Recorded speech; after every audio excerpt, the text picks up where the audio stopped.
শেরপুর নামে একটি সুন্দর গ্রাম ছিল। সেখানে তুলি ও তার পরিবার একসাথে বসবাস করত। তারা একটি সুখী পরিবার ছিল। কি গো গিন্নি, তোমার কাজ শেষ হলো? আমাকে আবার মাঠে যেতে হবে তো, তাড়াতাড়ি করো। হ্যাঁ, এই তো শেষ। মা বাবা, আমি এবং বোন এবারও দুইজন অনেক ভালো নাম্বার পেয়েছি পরীক্ষাতে। এই বলে রবি বেরিয়ে গেল। মাঝ রাস্তায় রবির দেখা হয় তার বন্ধুর সাথে। তারা গল্প করতে শুরু করে। চলো, আমরাও এখন বের হই। হরিলাল কাজে যাওয়ার জন্য ও বিনু বাজারে যাওয়ার জন্য বের হয়ে পড়ল।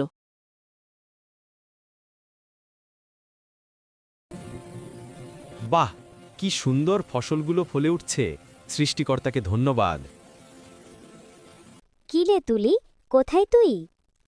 এই যে মা, এই তো আমি। কোথায় ছিলে তোমরা সবাই? তুলি ছিল খুবই মিষ্টি মেয়ে। সে তার মাকে সবসময় কাজে সাহায্য করত। তারা দুই ভাইবোন প্রতিদিন স্কুলে যেত। এভাবেই তাদের দিন কাটতে লাগল।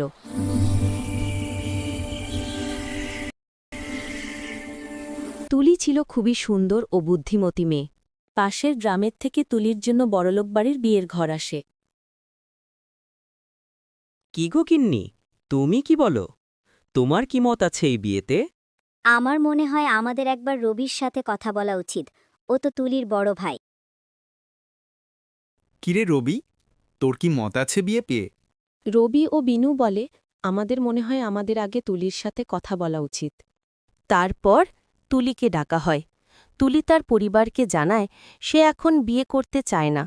সে পড়ালেখা করে নিজের পায়ে দাঁড়াতে চায়। তুলি পড়ালেখায় অনেক ভালো ছিল।